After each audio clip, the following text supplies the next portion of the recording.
राजनगर नाम का एक राज्य था और वहां के राजा अर्जुन सिंह थे। राजनगर बहुत ही खुशहाल और धनवान नगर था। राजा अर्जुन सिंह अपने नगर की प्रजा को अपने परिवार की तरह रखते थे। वो अपने नगर के लोगों की हर जरूरत का ध्यान रखते थे और उस नगर की प्रजा भी राजा को अपना भगवान मानती थी। राजा अर्जुन सिंह को शिकार करना बहुत पसंद था। राजा के नगर में किसी चीज की कमी नहीं थी, लेकिन राजा को एक ही चिंता थी कि अभी तक राजा के बेटे की शादी नहीं हुई थी। वो रात दिन इसी चिंता में रहता था। वो चाहता था कि उसके मरने से पहले उसके बेटे कर्ण की शादी हो जाए।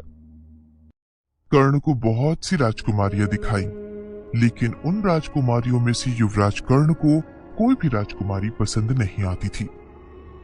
एक दिन राजा चिंता में अपने सिंहासन पर बैठा हुआ था। तभी मंत्री ने राजा से पूछा, महाराज, आप किस चिंता में हैं? मंत्री जी, मैं राजकुमार कर्ण की शादी को लेकर चिंतित हूँ, क्योंकि राजकुमार कर्ण को कोई भी कन्या शादी के लिए पसंद नहीं आती। तो महाराज, आप एक बार इस बात पर राजकुमार से चर्चा कर लीजिए, शायद उन्हें किसी और कन्या की तलाश हो। मंत्री जी, आप सही कह रहे हैं, मैं एक बार राजकुमार से बात करता हूँ।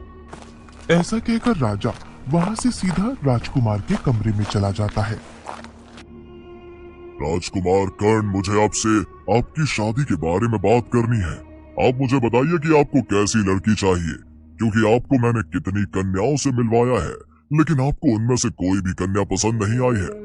आप बताइए कि आपको कैसी कन्या पसंद है, मैं आपके लिए वैसी ही कन्या की तलाश करूंगा।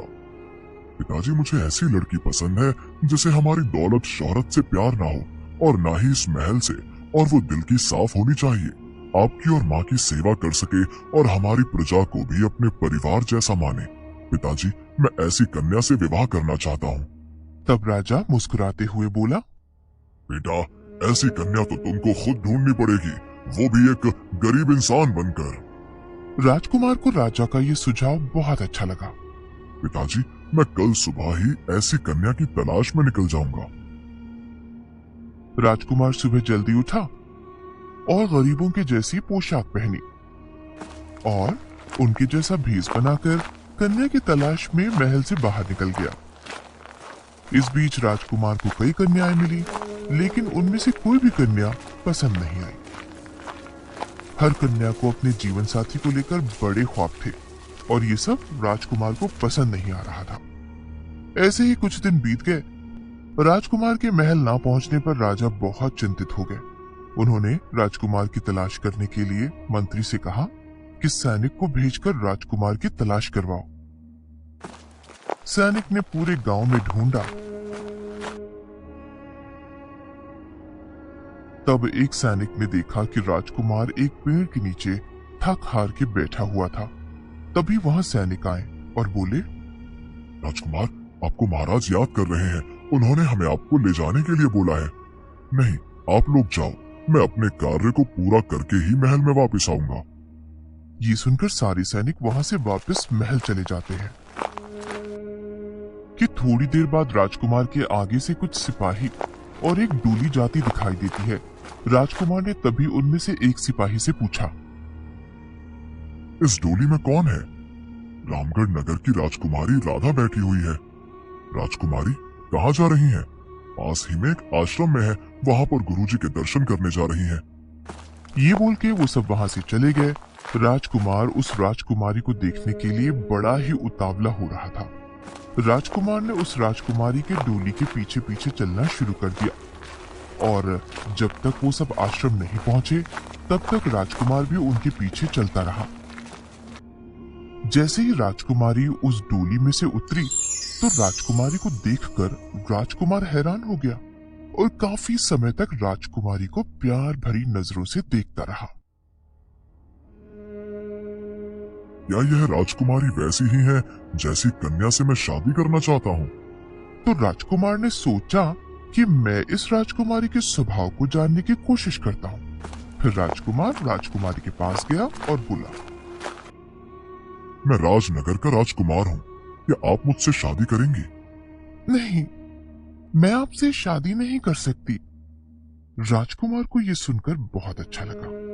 और उसको लगा कि इस राजकुमारी को मेरी दौलत, शोहरत और महल का लालच नहीं है।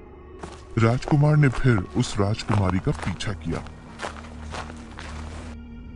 और उसके राज्य जा पहुंचा।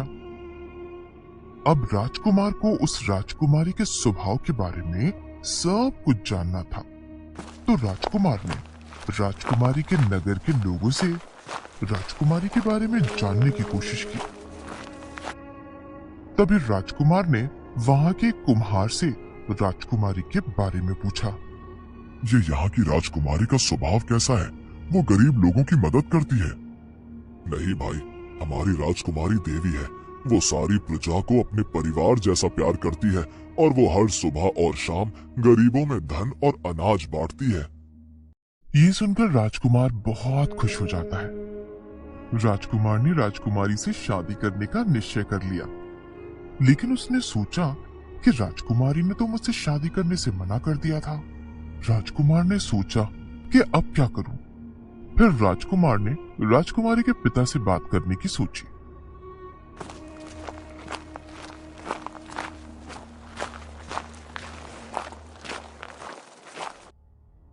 मैं आपकी बेटी से शादी करना चाहता हूँ।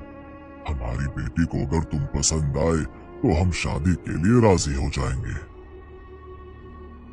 राजकुमारी जी, मैं आपसे शादी करना चाहता हूँ। राजकुमारी ने राजकुमार के सामने 3 शर्तें रखी।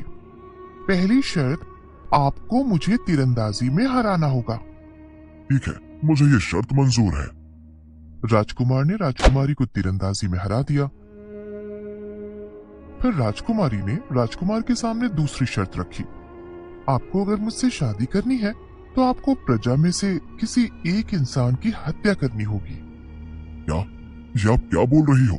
मैं ऐसा कुछ नहीं करूंगा। मैं ये शादी नहीं करूंगा क्योंकि ये प्रजा मेरे लिए मेरा परिवार है। मैं उनकी हत्या नहीं कर सकता। ये सुनकर राजकुमारी खुश हो गई। आप दूसरी शर्त भी जीत गए। मैं आपकी परीक्षा ले रही थी कि आप अपनी प्रजा से प्यार करते हो या नहीं। अब आपको तीसरी और आखिरी शर्त पूरी करनी होगी। तो बताइए, वो रखता हमेशा वायु शुद्ध, फल भी देकर जो हमेशा पेट भरे, मानव बनाया उसका सबसे बड़ा दुश्मन, फिर भी वो हमेशा उपकार करे। राजकुमार थोड़ा सोचने लगा। थोड़ी देर सोच विचार करने के बाद राजकुमार ने कहा, ठीक है, मैं इसका भी जवाब देता हूँ और इसका जवाब है पेड़। ये सुनकर राजकुमारी खुश हो गई। आपने सभी प्रश्नों का सही जवाब दिया है।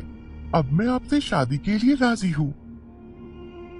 फिर राजकुमार ने राजकुमारी से शादी कर ली और राजकुमारी को अपने साथ महल ले गया और वहां वो सब साथ में अपना जीवन हंसी खुशी बिताने लगे।